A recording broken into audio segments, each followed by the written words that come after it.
ನಮಸ್ಕಾರ ಸ್ನೇಹಿತರೆ, voter I D ಎಷ್ಟು ಇಂಪಾರ್ಟೆಂಟ್ ಅನ್ನೋದು ಈ ವಿಡಿಯೋದಲ್ಲಿ ನಿಮಗೆ ಗೊತ್ತಾಗುತ್ತೆ. ಹೌದು, ಬರೀ ಗೃಹಲಕ್ಷ್ಮಿ ಯೋಜನೆಗೆ ವೋಟರ್ ಐ ಡಿ ಅಷ್ಟೇ ಅಲ್ಲ, ವೋಟರ್ ಐ ಡಿಯ ಮುಖಾಂತರ SIR ಪ್ರಕ್ರಿಯೆ ನಡೀತಾ ಇದೆ. ಇದು ನಿಮ್ಮ ಗಮನದಲ್ಲಿರಬಹುದು. ರಾಜ್ಯದಲ್ಲಿ ಈಗ SIR ಪ್ರಕ್ರಿಯೆ ಆರಂಭವಾಗ್ತಾ ಇದೆ. ಚುನಾವಣೆಯ ಆಯೋಗ ಈಗ ಇದರ ಪ್ರಾರಂಭವನ್ನ ಮಾಡಿದೆ. ಸೊ SIR ಪ್ರಕ್ರಿಯೆಯಿಂದಾಗಿ ಇಲ್ಲಿ ವೋಟರ್ ಐ ಡಿಗೂ ಕೂಡ ಕನೆಕ್ಷನ್, ಜೊತೆಗೆ ಈ ವೋಟರ್ ಐ ಡಿಯಿಂದಾಗಿ ಗೃಹಲಕ್ಷ್ಮಿ ಯೋಜನೆಗೆ ಕನೆಕ್ಷನ್ ಇದೆ. ಸೊ ಈ ವೋಟರ್ ಐ ಡಿ ಎನ್ನುವಂಥದ್ದು ಕಳ್ಕೊಂಡು ಬಿಟ್ರೆ ನೀವು ಚುನಾವಣೆ ಹಕ್ಕನ್ನು ಕಳ್ಕೊಳ್ತೀರಿ, ಜೊತೆಗೆ ನೀವು ಮನುಷ್ಯರು ನಮ್ಮ ದೇಶದಲ್ಲಿ ಇದ್ದೀರಾ ಅನ್ನುವಂಥದ್ದನ್ನೇ ಕಳ್ಕೊಂಡು ಬಿಡ್ತೀರಿ. ಮುಖ್ಯವಾಗಿ ಈ SIR ಪ್ರಕ್ರಿಯೆ ಮಾಡಲಿಕ್ಕೆ ಪ್ರಾರಂಭ ಯಾಕೆ ಮಾಡಿದ್ರಪ್ಪ ಅಂದರೆ, ಬಾಂಗ್ಲಾದೇಶಿಯ ವಲಸಿಗರು ನಮ್ಮ ರಾಷ್ಟ್ರದಲ್ಲಿ ಬಂದು ನೆಲೆಯೂರಿದ್ರು. ಅವರು ಅಪ್ರೂವಲ್ ಪಡ್ಕೊಂಡು ನಮ್ಮ ದೇಶದಲ್ಲಿ ಬಂದು ಅವರ ಕೆಲಸ ಕಾರ್ಯಗಳು ಅಥವಾ ಯಾರೋ ಸಂಬಂಧಿಕರು ಇರ್ತಾರೆ, ಇದಕ್ಕೆ ಬಂದರು, ಓಕೆ. ಆದರೆ ಇವರು ಪರ್ಮಿಷನ್ ಇಲ್ಲದೆ ನುಸುರುಕೋರರ ಥರ ಪಶ್ಚಿಮ ಬಂಗಾಳದಿಂದಾಗಿ ಬಂದಿರತಕ್ಕಂಥದ್ದು. ಅಲ್ಲಿಯೂ ಕೂಡ ಲಕ್ಷಾಂತರ ವೋಟರ್ಗಳನ್ನು ಡಿಲೀಟ್ ಮಾಡಿದ್ದಾರೆ. ವೋಟರ್ ಐ ಡಿ ಅಷ್ಟೇ ಅಲ್ಲ, ಅವರ ಸಂಪೂರ್ಣ ಆ ವ್ಯಕ್ತಿ ನಮ್ಮ ಭಾರತೀಯ ಅನ್ನುವಂತಹ ಹಕ್ಕನ್ನೇ ಕಳ್ಕೊಂಡು ಬಿಡುತ್ತಾರೆ. ಅದಕ್ಕಾಗಿ ಈ ವೋಟರ್ ಐ ಡಿ ಎಷ್ಟು ಇಂಪಾರ್ಟೆಂಟ್ ಅನ್ನುವಂಥದ್ದು ಕೂಡ ಈ ವಿಡಿಯೋದಲ್ಲಿ ನಿಮ್ಮ ಜೊತೆಗೆ ಚರ್ಚೆ ಮಾಡ್ತಾ ಇದ್ದೀನಿ. ತೀರಾ ಇಂಪಾರ್ಟೆಂಟ್ ಮಾಹಿತಿ ಸ್ನೇಹಿತರೆ, ಬಹಳ ಇಂಪಾರ್ಟೆಂಟು. BLOಗಳು ನಿಮ್ಮ ಮನೆಗೆ ಬಂದರೆ ನೀವು ಏನೇನು ಮಾಡಬೇಕು, ಯಾವ ಫಾರ್ಮನ್ನು ಫಿಲ್ಅಪ್ ಮಾಡ್ಕೊಳ್ಬೇಕು, ಇದರೆಲ್ಲದರ ಬಗ್ಗೆ ಚರ್ಚೆ ಮಾಡೋಣ. ಮುಖ್ಯವಾಗಿ ಗೃಹಲಕ್ಷ್ಮಿ ಯೋಜನೆಯ ಬಗ್ಗೆನೂ ಕೂಡ ಚರ್ಚೆ ಮಾಡೋಣ ಸ್ನೇಹಿತರೆ. ಇದೀಗ ಮೊದಲಿಗೆ ನಿಮಗೆ ಅರ್ಜಿ ಸಲ್ಲಿಸುವಾಗ ಗೃಹಲಕ್ಷ್ಮಿ ಯೋಜನೆಯ ಮುಖಾಂತರ ration card, Aadhaar card, bank ಪಾಸ್ಬುಕ್ಕನ್ನು ಮತ್ತು ಮೊಬೈಲ್ ಸಂಖ್ಯೆಗಳನ್ನು ತೆಗೆದುಕೊಂಡು ಅರ್ಜಿ ಸಲ್ಲಿಸಿಕೊಟ್ಟಿದ್ರು. ಆದರೆ ಈಗ ಮತ್ತೆ ವೋಟರ್ ಐ ಡಿಗಳನ್ನು ಕೇಳ್ತಾರಂತ ಮಾಹಿತಿ ಸಿಗ್ತಾ ಇದೆ. ಯಾಕೆ ವೋಟರ್ ಐ ಡಿಗಳನ್ನು ಕೇಳ್ತಾರೆ ಇದಕ್ಕೆ ಹೇಳೋದಾದರೆ ಸ್ನೇಹಿತರೆ, ಈ ವೋಟರ್ ಐ ಡಿಯಲ್ಲಿ ಹೆಸರು ಬಹಳಷ್ಟು ಜನರದ್ದು ಚೇಂಜಸ್ ಇದೆ. ಹೌದು, ತಿದ್ದುಪಡಿ ಮಾಡೋದು ಅತಿ ಅವಶ್ಯಕ. ಈಗ ಬ್ಯಾಂಕ್ ಅಕೌಂಟ್ನಲ್ಲಿ, ರೇಷನ್ ಕಾರ್ಡ್ನಲ್ಲಿ, ಆಧಾರ್ ಕಾರ್ಡ್ನಲ್ಲಿ ಸೇಮ್ ಇರುತ್ತೆ, ಓಕೆ. ಈ ವೋಟರ್ ಐ ಡಿಯಲ್ಲಿಯೂ ಕೂಡ ಬದಲಾವಣೆ ಏನಾದರೂ ಇದ್ದರೆ ನಿಮ್ಮ ರೇಷನ್ ಕಾರ್ಡ್ಗಳು ಕೂಡ ರದ್ದು ಆಗತ್ತೆ. ನೀವು ಮುಖ್ಯಸ್ಥೆಯ ಹಕ್ಕನ್ನು ಕಳ್ಕೊಳ್ತೀರಿ. ಟೋಟಲ್ ರೇಷನ್ಸ್ ಕಾರ್ಡ್ಗಳು ರದ್ದಾಗಲಿಕ್ಕೆ ಪ್ರಾರಂಭವಾಗುತ್ತೆ. ಮೊದಲೇ ರೇಷನ್ ಕಾರ್ಡ್ಗಳನ್ನು ರದ್ದು ಮಾಡಲಿಕ್ಕೆ ಸರ್ಕಾರ ತುದಿಗಾಲಿನಲ್ಲಿ ನಿಂತ್ಕೊಂಡಿರ್ತಕ್ಕಂಥದ್ದು. ವೋಟರ್ ಐ ಡಿಯಲ್ಲಿ ಸರಿಯಾಗಿ ಡಾಕ್ಯುಮೆಂಟ್ಸ್ ಇರಲಿಲ್ಲ ಅಂದರೆ ಅರ್ಜಿ ತೆಗೆದುಕೊಳ್ಳೋದಿಲ್ಲ ಗೃಹಲಕ್ಷ್ಮಿ ಯೋಜನೆಗೆ. ಅರ್ಜಿಯನ್ನು ಸಲ್ಲಿಸುವಾಗ ಮೊದಲೇ ಹೇಳಿಬಿಟ್ಟಿದೆ ಸರ್ಕಾರ, ಎಲ್ಲ ಡಾಕ್ಯುಮೆಂಟ್ಸ್ಗಳಲ್ಲಿ ಸೇಮ್ ನೇಮ್ ಇರಬೇಕು, ಸೇಮ್ ವಿಳಾಸ ಇರಬೇಕು ಅಂತ. ಅದಕ್ಕಾಗಿ ವೋಟರ್ ಐ ಡಿಯಲ್ಲಿ ಕೂಡ ಹೆಸರು ಸೇಮ್ ಇರಬೇಕಾಗತ್ತೆ. ಉದಾಹರಣೆಗೆ ಈಗ ಯಾರದು ಹೆಸರನ್ನು ತಗೊಳ್ಳೋಣ. ಈಗ ಕಮಲಾ, ಈಗ ಶಂಕರ್ ಪಾಟೀಲ್ ಅಂತ ಇರುತ್ತೆ.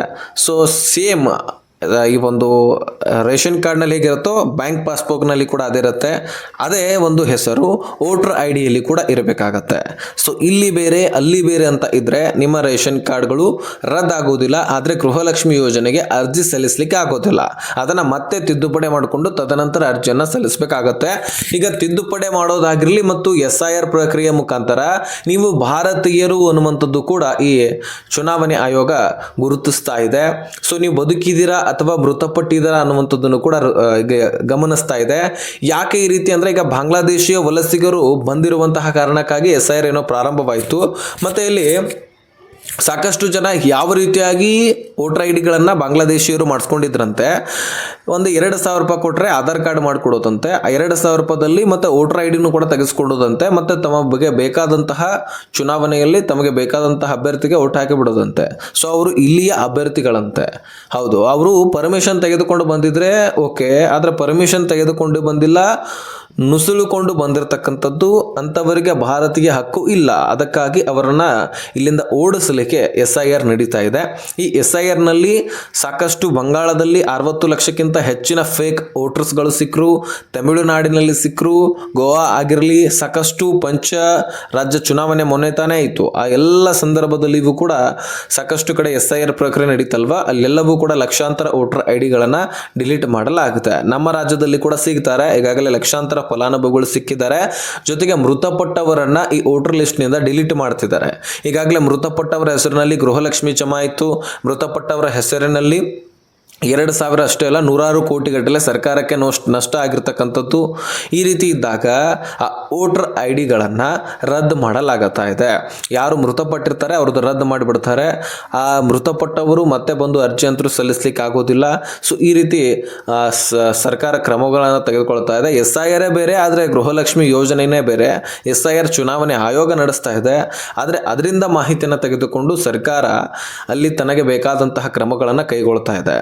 ಸೊ ಈ ರೀತಿ SIR ಪ್ರಕ್ರಿಯೆ ನಡೀತಾ ಇದೆ. ಇನ್ನು BLOಗಳು 3 ಬಾರಿ ನಿಮ್ಮ ಮನೆಗೆ ವಿಸಿಟ್ ಕೊಡ್ತಾರೆ. ಒಂದೊಂದು ಸಾರಿ ನಿಮ್ಮ ಮನೆಯಲ್ಲಿ ನೀವು ಇರೋದಿಲ್ಲ, ಇನ್ನು ಮತ್ತೊಂದು ಸಾರಿ ಬಂದಾಗಲಾದರೂ ಇರ್ತೀರಿ, ಅಥವಾ ಇರಲಿಲ್ಲ ಅಂದರೆ ಮತ್ತೆ ಇದ್ದಿದ್ರೆ ಅವಾಗ ಬಂದು ನೋಡ್ತಾರೆ.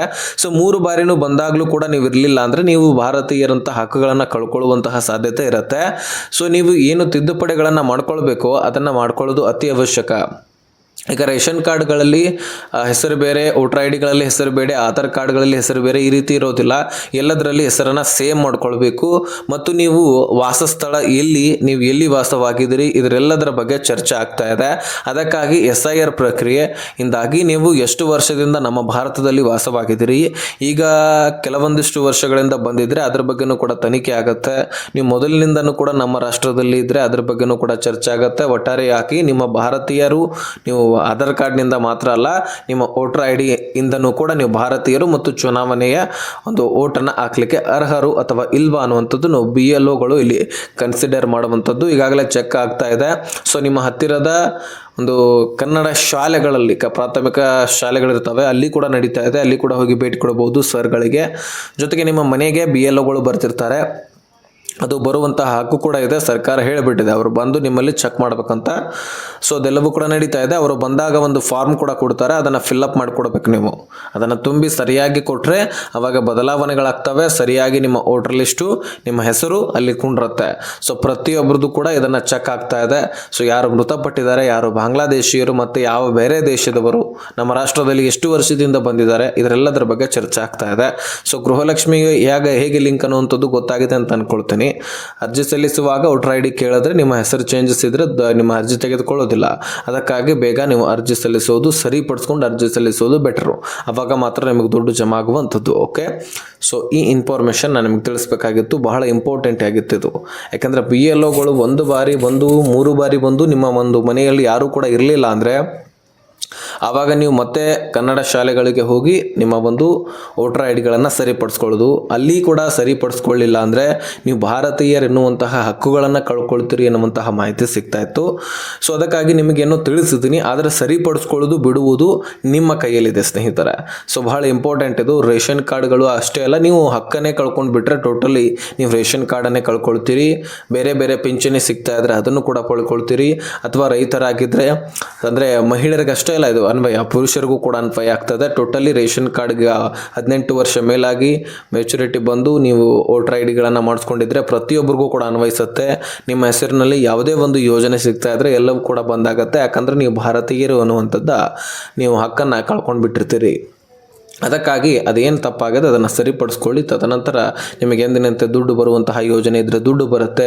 ಸೊ ಭಾರತೀಯರ ಹಕ್ಕು ಬಂದ ಮೇಲೆ ಎಲ್ಲವೂ ಕೂಡ ನಿಮಗೆ ಸಿಗುತ್ತೆ. ಓಕೆ, ಸೊ ಈ ಇನ್ಫಾರ್ಮೇಷನ್ನ ರಾಜ್ಯದ ಎಲ್ಲ ಪ್ರಜೆಗಳಿಗೆ ಶೇರ್ ಮಾಡಿ.